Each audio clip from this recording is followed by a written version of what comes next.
what, gentlemen? What can I do for you? What's worse than throwing money at something that's already failed? Go on. I'm ready. Hold on. Have we met before? Yeah, on second thought, it couldn't have been you. Your idea reminds me of a group of young men who came to me a long time ago, calling themselves Fortress Accident. The name should have been a red flag. They pitched me and a handful of other investors on an idea for a role-playing game that would, in their words, change the world. Well, at first everything was rosy. The ideas were solid, but they were lacking in... how do I put it? They lacked the will to get things done. As their financial situation became more desperate, their ideas devolved from realistic to absolute insanity. We lost all of our money.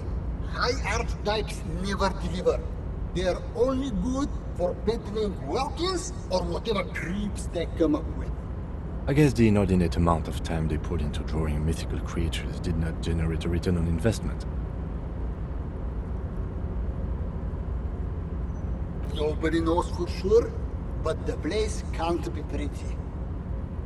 Sadly, when we got there, it was too late. The concept had run out of steam. Only dust remained. What I want to tell you is this. It's a very bad idea. Dead in the water. You seem like a reasonable man, but that is not a reasonable plan. You're welcome. Now, was there something else I could help you with?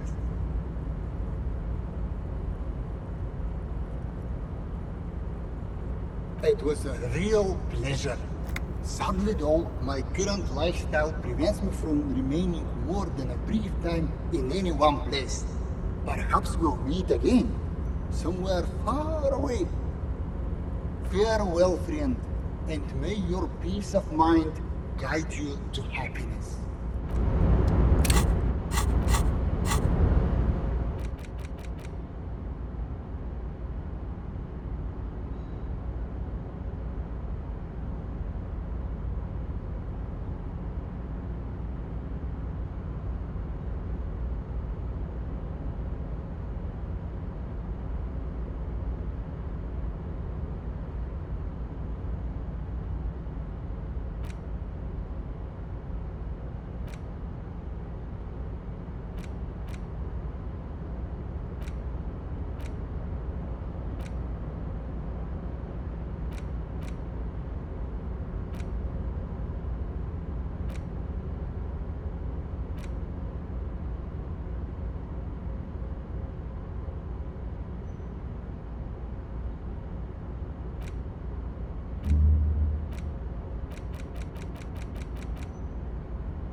Hello again, officers.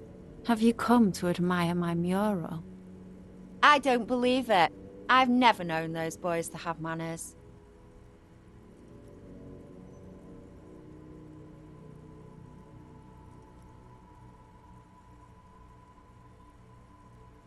Figures.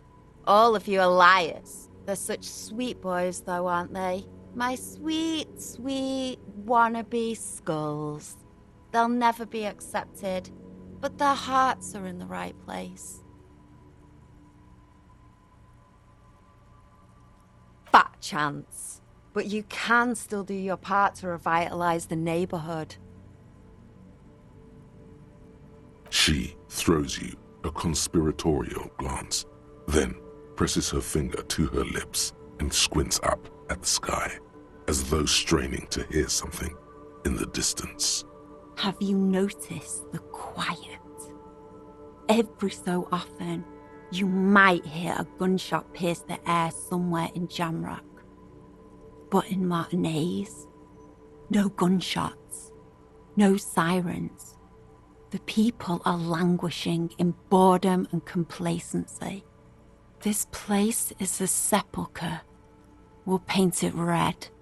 We bring the raucous, you bring the sirens.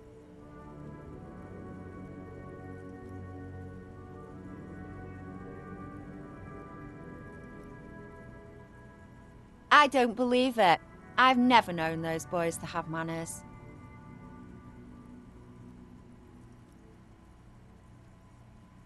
They'll never be skulls, but their hearts are in the right place. Fat chance. But you can still do your part to revitalize the She throws you a conspiratorial glance, then presses her finger to her lips. Have you noticed this place is a sepulchre?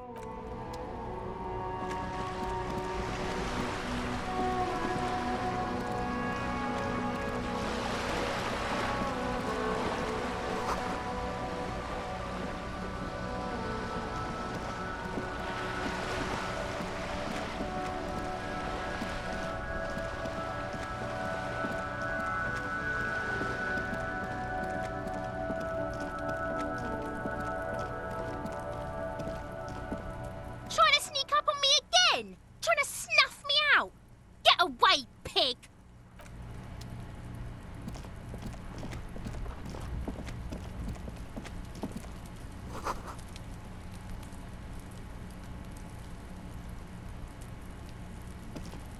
The door has braved the elements for decades.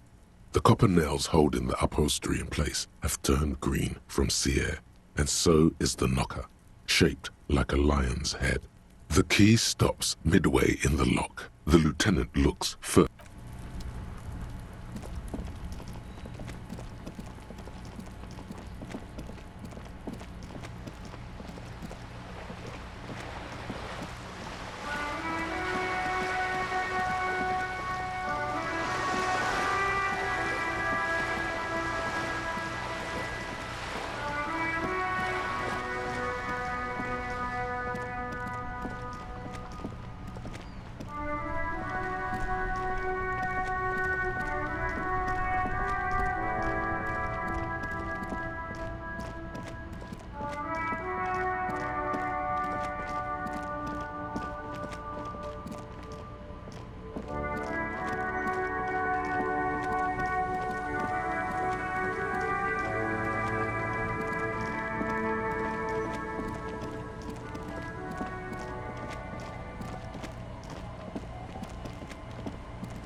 I'll just keep the Corda Lacey in the channel, if that's okay. It's too shallow near the pier. Aye, ma'am. And it's a jetty, by the way. Of course. Jetty. I prefer a good jetty to a pier any day. Jetty? Hello, detectives. It's good to see you here. I only just arrived myself. What brings you here, madame? Nothing, really. I've had my eye on this jetty for weeks now, so I decided to investigate it personally.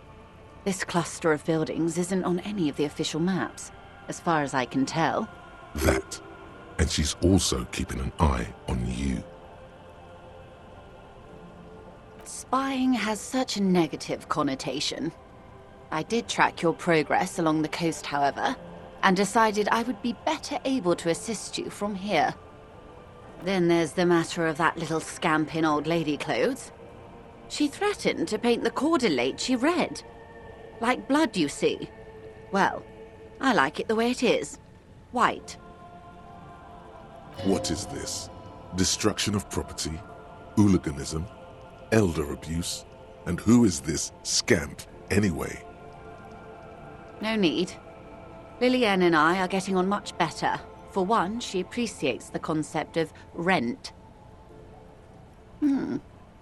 How do I like it? Water drips down eaves of Eternite. The jetty below her feet creaks to the tune. The smell of salt and dog shit in the background. It's pornographically poor. The street has no name. All the men are dead or missing. And is that the carcass of a motor carriage over there? I'm surprised that woman hasn't put me to the sword yet. Maybe she will. You should ask your questions while you can. Dark eyes survey the coast leading up to Martinez. Dull grey metal rests in her scabbard. A sword. The wind is too loud for her to hear. Fortunately for you, madame, the RCM is on the scene. All right. Politics time. Let's react.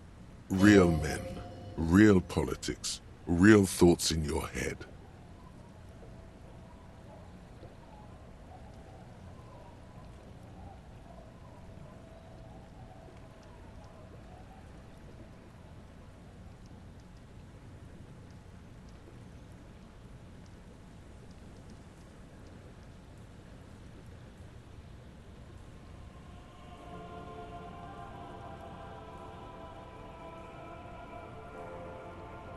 She could easily just... Have I told you how they discovered this place? No, they're in Celindian, Isola. Well, your condition has left you no worse off than most of these people. The literacy rate is around 45% west of the river. 50 years of occupation have left these people in an oblivion of poverty.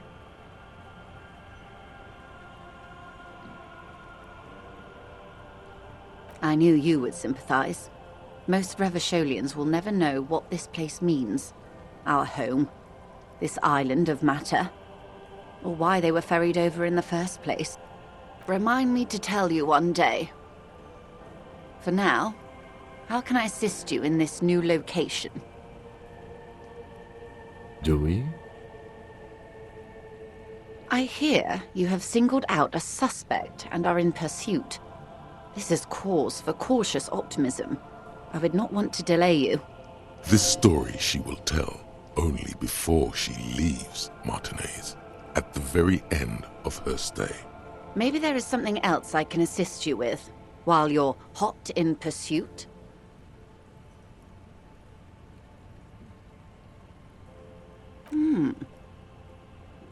She's not even asking you anything. It's so easy to just say. A takeover?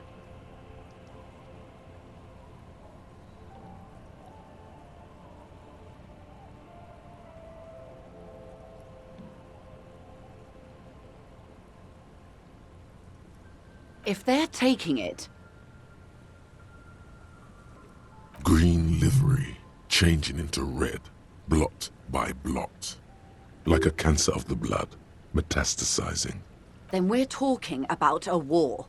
Evrart needs to let me into the harbor at once. We need to talk about this. They most certainly are not. Crenell has 1,000 men on their payroll. The next batch will be a platoon of 20 men and a gunship. I've seen the Union's forces. They are better organized than these mercenaries. They also have the support of the people of Revachol West. It will take more than Crenell to wipe them out. Wild Pines will need to send more and better equipped men. Make no mistake, ma'am. I am sure you have the money. The question is, how many years and how many lives are you willing to sacrifice? What do you suggest I do?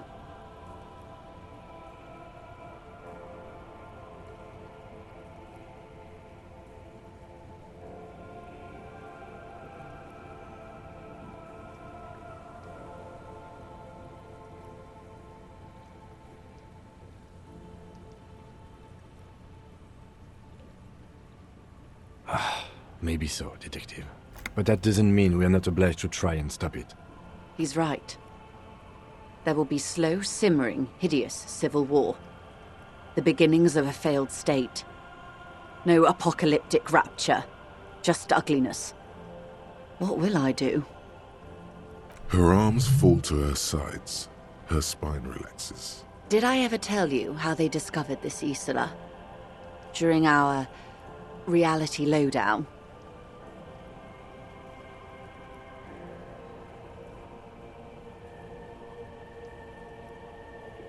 It may be the only break we've ever caught as a species. The last one for 400 years. The nations who colonized this Isola called theirs Muindi, the world. It was all they knew, all they thought would be. That there would be something more was a gamble, akin to another world, or life after death. The Pale was thought to be impregnable, perpetual. Irene la Navigateur, the Queen of Suren, sent 8 expeditions, one after the other, into the mass at the edge of the world. 5 of the crews did not return. 2 did, but had lost their minds. It was anything but normal. There was no precedent. People thought she was punishing the admirals, or had gone mad, or both. Until after years of trial and error, and the development of a strict psychological regime imitating the creation process of poetry. Called Volta Doma, or Return from the Sea. The 8th expedition returned sane and intact. They told of a new continent of matter. They told the Queen and her counselor, Dolores Day, that the Pale had begun to condense, day after day, hour after hour, minute after minute, slowly raining down until it formed a vast ocean. The air is cold and scented with petrichor. The phenomenon has never again been encountered. For a time, the crew thought they were experiencing a hallucination. The mass hand proclaimed, "Lancielinde, Lancielinde," the signal to wake up. But they could not. They were sane and conscious, as islands began to appear on the horizon. There are 78,000 uninhabited islands in the Insulindian archipelago, officer. The freckled face of God. You've thought it 1,000,000 times.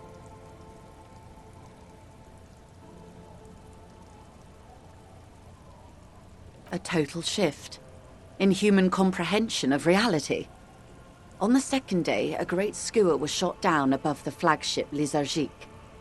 The bird was preserved and brought back, along with pollen. 4 years later, the Queen's counselor was proclaimed Her Innocence Dolores Day, the elected world spirit. The age of humanism, internationalism, and parliamentary rule followed.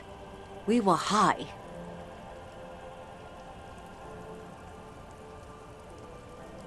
On Caillou, the Pebble, the largest of the fertile, uninhabited islands of the northeast Insulindian archipelago.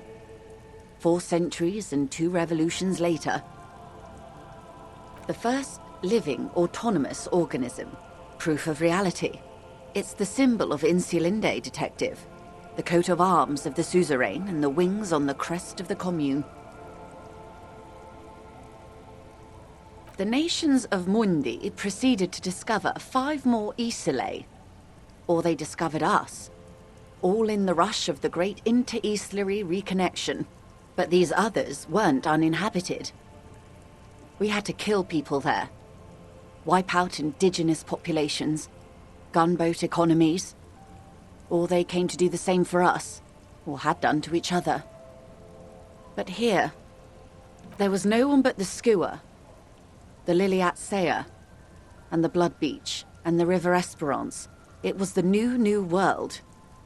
The Mondials used it to amass the greatest concentration of wealth mankind has ever seen. Revachol, the suzerain. But what was done exactly? Revolution, the rise and crash of capital, international intervention? It is. Soon it will be spring and everything will blossom. The gangs will run wild, jaking motor carriages, ferrying amphetamines through Coal City. Spring is tough in Revachol. I will surrender Terminal B to the Union.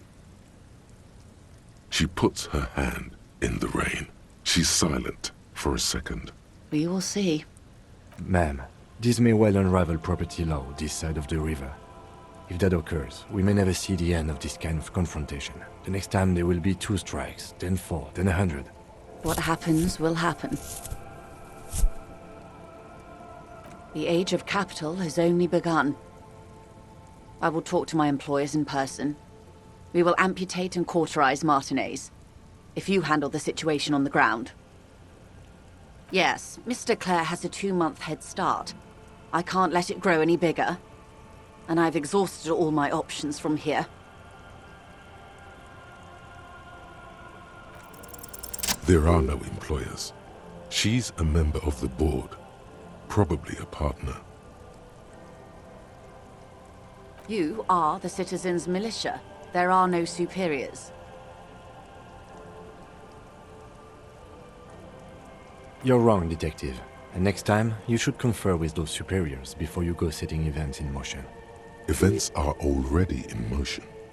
Whether your actions accelerated or momentarily retarded their progress, even the lieutenant cannot really say.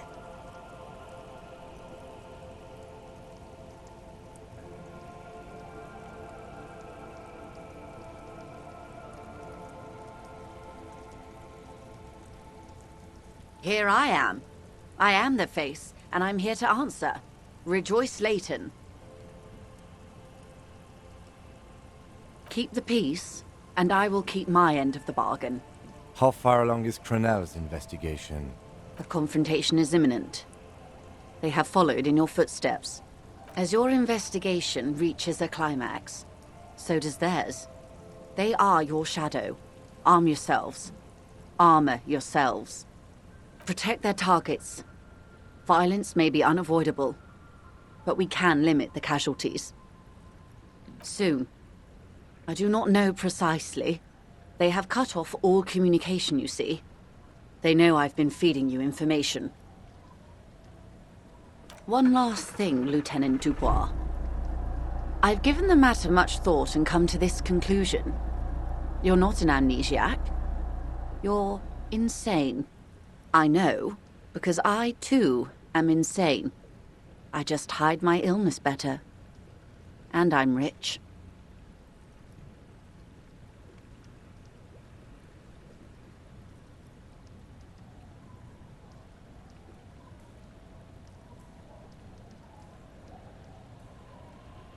No, Detective. No one's as insane as you. Don't worry, madame. I am very sane. The same strict psychological regimen the 8th Admiral developed when he crossed the Pale and discovered this Isola, the Volta do Mar. It's used by inter-Islary travelers and other troubled souls, even to this day. You could use a little of it yourself. Watch out for yourselves. They will strike soon. The lieutenant watches her boat grow smaller on the bay, its white sails fluttering. With worry in his eyes, he does not know if it was the right thing to do, but he doesn't say anything. You wonder what Everard has to say about this. Slowly, the sails turn grey-blue as more oxygen gets between you.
Waves are beginning to die down.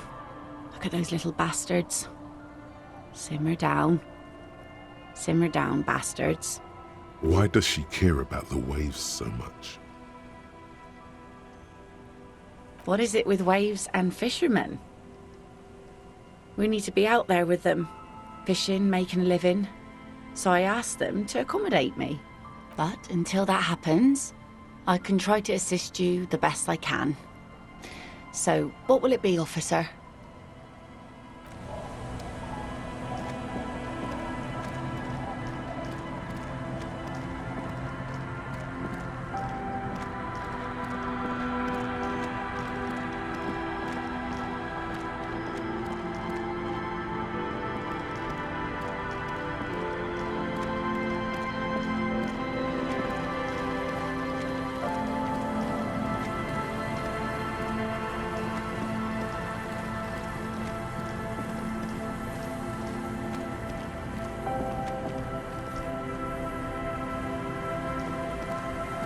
And Mikael noticed the windows, especially with how there are no windows on the south side. This was to deal with. You officers, come to investigate the historic subtext of West Martinaise? I'm Trant Heidelstam. You must be Kim Kitsuragi, right? I was just telling my son about this building. Not a lot of people realize the historic significance here.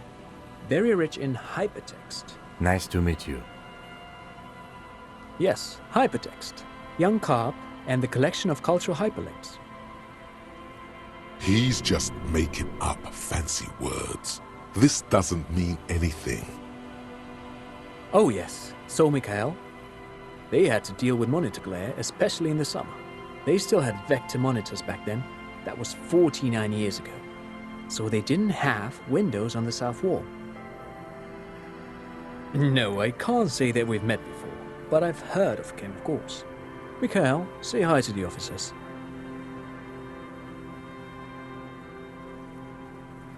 Mikael's a little tired today. We spent all night trying to run Orbis on his radio computer. Have you heard of it? It's a programming language used in Grad. Quite tricky, but he wanted to play this Grad-made adventure program. We've been getting really into Worms lately.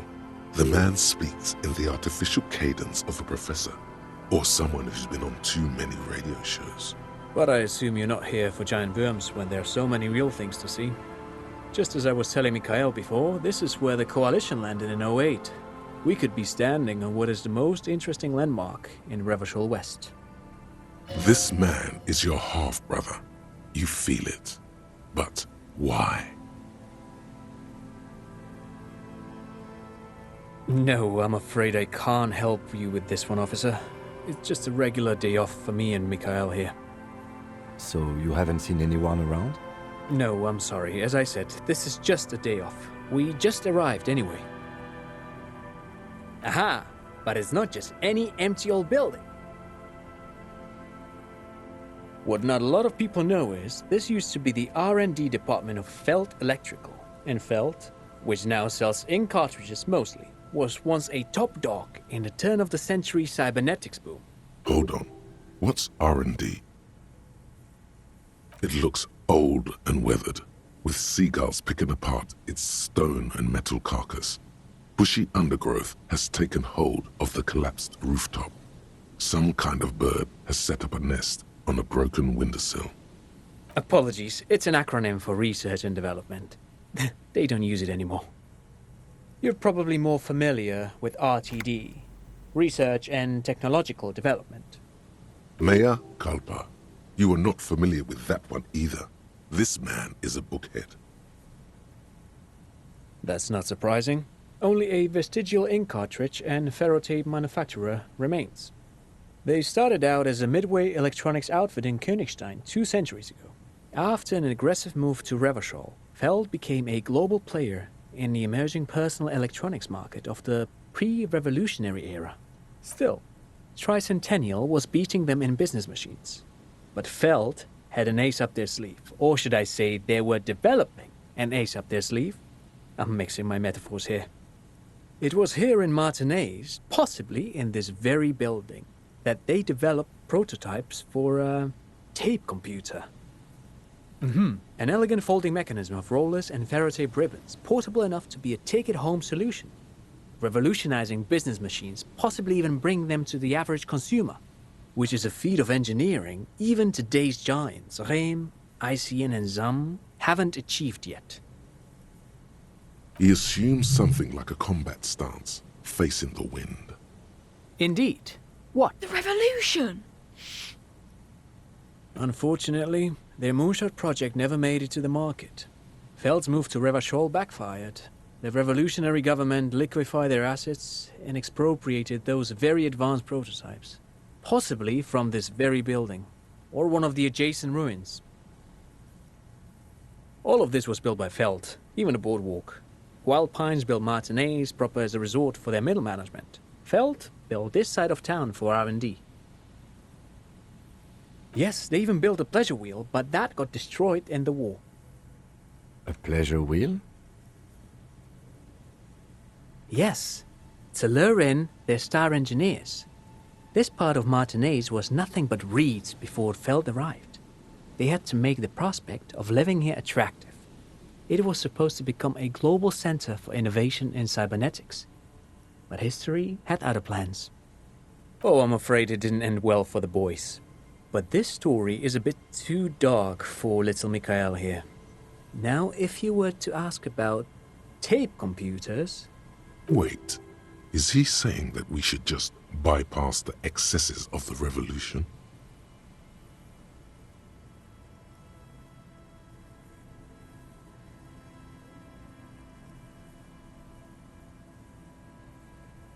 Tape computers.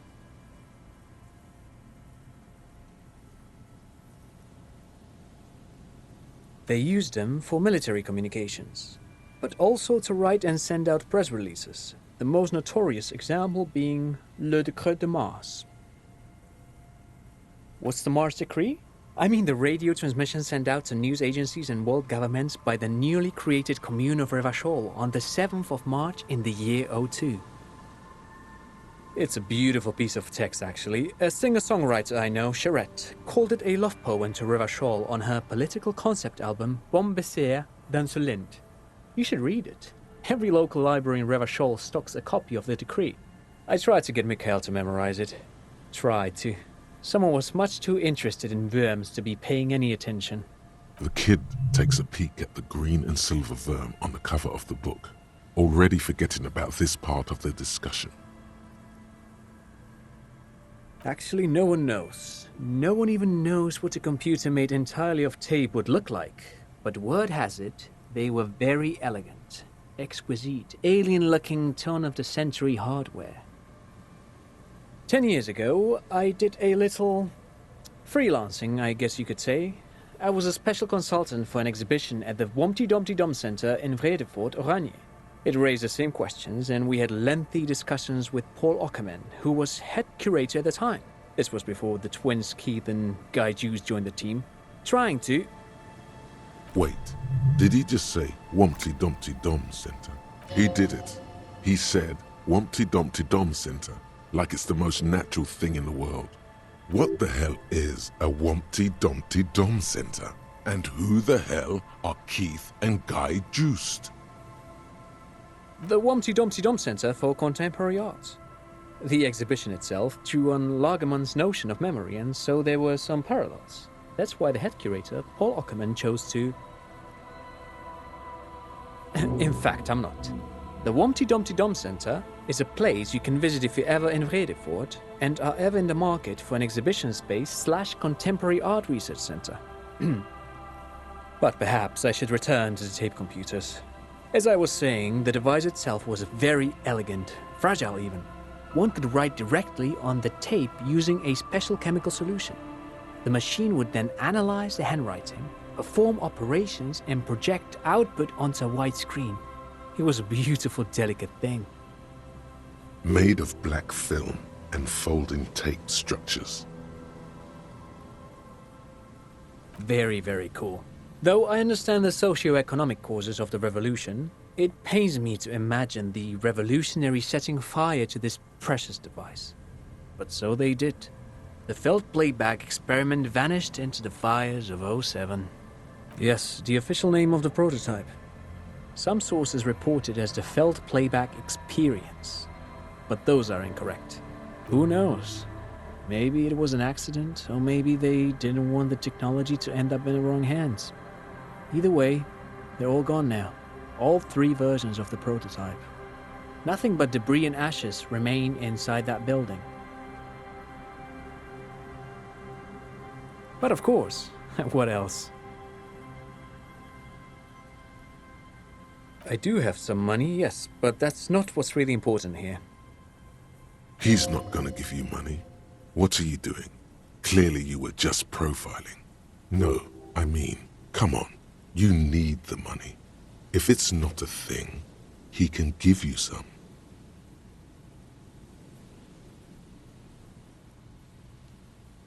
Of course, Detective, I wouldn't have assumed anything else.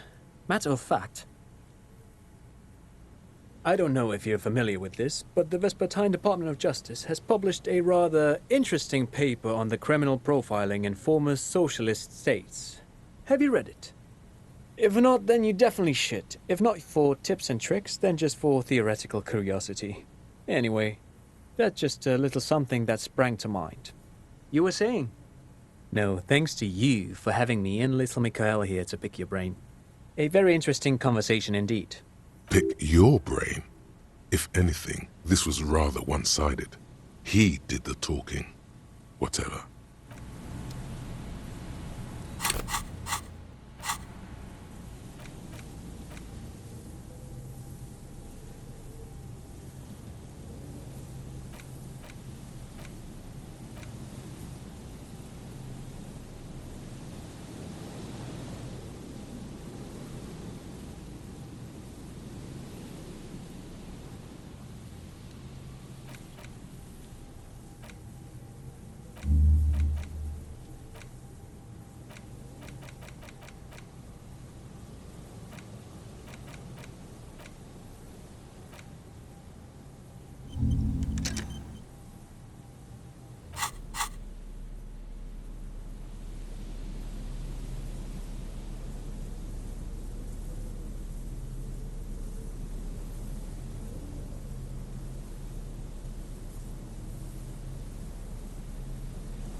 You see, a once bright mural towering above you. The signage has peeled off over the years, but you can still make out Feld Electrical R&D. A slogan used to intertwine with the loops a long time ago. Now, only a shadow of peeled letters remains. It says, "Tomorrow is just a whisper away." Above the mural, a collapsed roof, broken windows set in walls that are cracking and will soon also fall, and the coastal breeze rustling and sighing in the remains of the edifice. Feld Electrical. How ironic. All these dark rooms.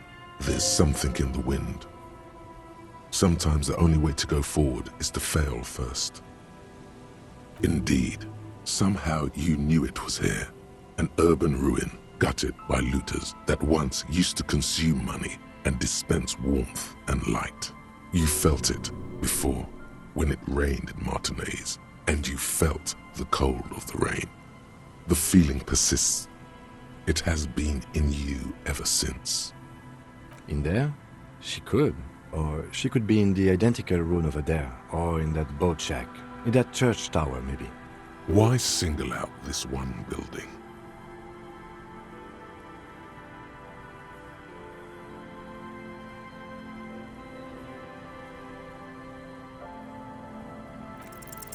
Even though you're sure you succeeded, all is quiet.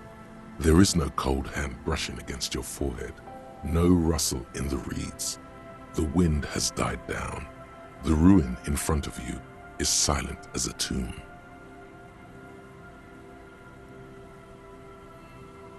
Trying to talk to the wind, the city, whatever you thought would happen, did not. And now you're just standing there with your hands fallen to your side. Is trying to talk to the city something you've done before? Is it in your secret repertoire? A trick for when you're out of ideas? A prayer of sorts to Revachol. How do we? I was really hoping she'd be in the village. Okay. She's probably north of the village, and this place is a peninsula. We already scanned most of the outdoor areas on our wild cryptid hunt, so we have an understanding of the geography, at least. And then there's the church. If I were a murder suspect, I would not hide in the most prominent building here, but who knows? Maybe she's reckless. Or spiritual. She could be looking for refuge. Anyway, we do it the old-fashioned way, sector by sector. Go over the whole peninsula, ask the locals, enter the places where we can enter first, like we did in the village. Then, if we're desperate, we can look where we can't enter. Bunkers, storm drainage, this place. I'm sure it won't come to that. Walk the coast, the old boardwalk, the reeds. You can always come back here and talk to the wind again. Look where it already got you. Suddenly, there's a sigh, carried on the molecules around you, moving, flowing from high pressure to low pressure, like that of a woman emptying her lungs. She wraps the collapsing stone box in front of you in her breath, flowing through it. In through the collapsed roof, flowing down a concrete staircase to the basement, sweeping away footprints in the dust on the stairs, and then the beach below the boardwalk, its winding tunnels, a whisper away. She's down there. Okay, why?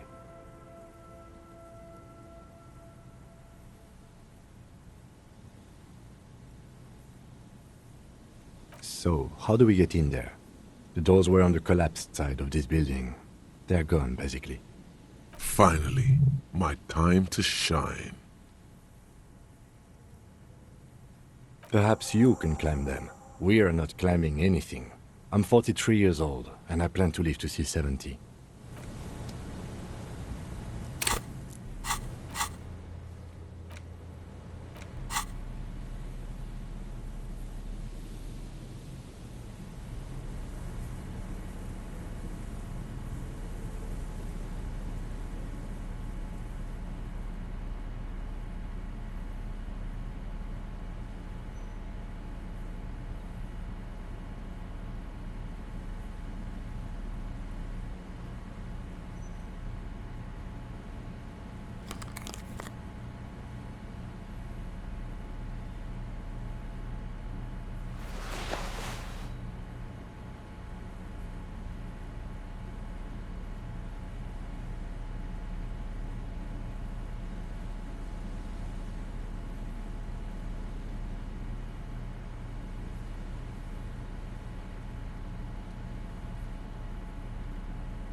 A rusty ladder leads to the rooftop. Some of the rungs are missing.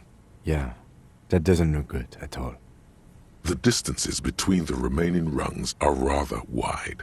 You'd have to use the mounting brackets. However, they seem corroded and the peeling rust is razor sharp.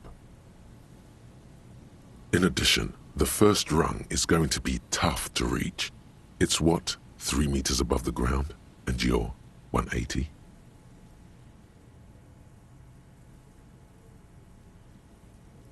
Okay, but still, the roof is collapsing and the wind gets pretty brutal up there.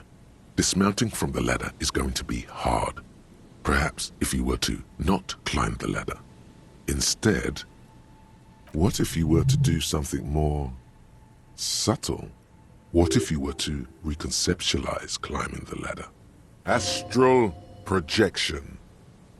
Be open-minded about this.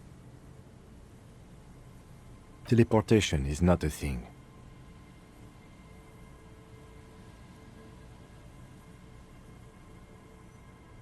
This really has nothing to do with adventure. We are dealing with basic physics here. Oh yes, it could hurt. A lot. He is restraining himself from using a parental tone with you right now. All you need to do is close your eyes and concentrate. Darkness enfolds you. You can feel the distance between the bench and the first rung of the ladder. All you need to is... Zoot, zap, pow, crinkle! It's like magic. You feel yourself disappear, your atoms fading out of existence. Oh my god, I can't believe it. Bam! You find yourself on the roof, having mastered the art of physical displacement. I just saw you climb the ladder. You just climbed it like a regular person. The wind at the top of the building starts howling loudly, blowing away the lieutenant's voice. Faintly you hear. Never mind. Find a way to let me in when you get inside. Don't go adventuring without backup, especially if we think the suspect may be hiding here.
Two rusty metal plates that slide apart form a crude door.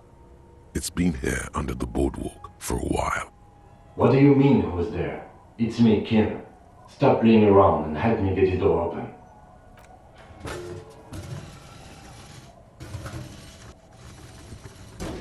The doors seem to be on rails, but they've gotten jammed. You grab a side and put some strength into prying it open. With the help of your partner, the two metal panels slide open with a creak. Huh. I hope no one dangerous heard that. After you climbed up to the roof, you mean? There's a maintenance entrance under the boardwalk. It's next to a drain pipe, possibly a storm drain. It was easy to miss before.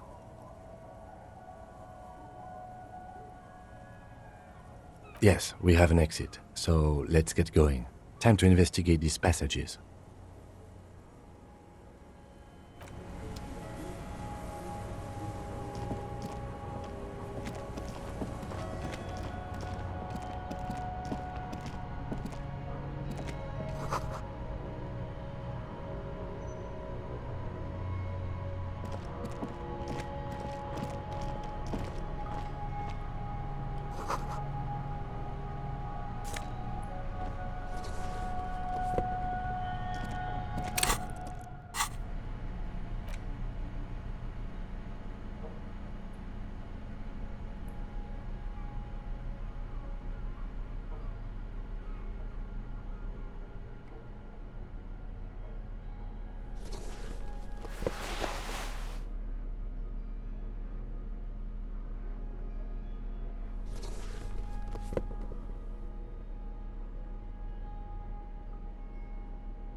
mustachioed and mutton-chopped man, amateurishly depicted, gazes at you with sad eyes. The plaque reads, K. Mazov. There is a spiderweb in the lower left corner of the portrait. Years' worth of dust is shaken off. The full head of hair, matched by an ample moustache and sideburns, look a bit silly. Some radical or radicals were hiding out here. They left a long time ago. Half a century? This was probably part of the network of defense posts the communards built against the amphibious landing. I think the purpose of this bunker was to produce propaganda. It would have had radio equipment back then, but that's all been looted. We have found a lot of those lately. I guess what most people think of as history tends to linger in rundown neighborhoods. Martinez being what it is, no one has gone through the trouble of cleaning out the old bunkers. I won't stand in your way, but only after we're through with this case. Millions of depictions of Mazov have been produced. They're not all connected. Besides, that looked like some student. The youths always go for this kind of stuff. You mean like Ruby? No, I think we've stumbled on a piece of history.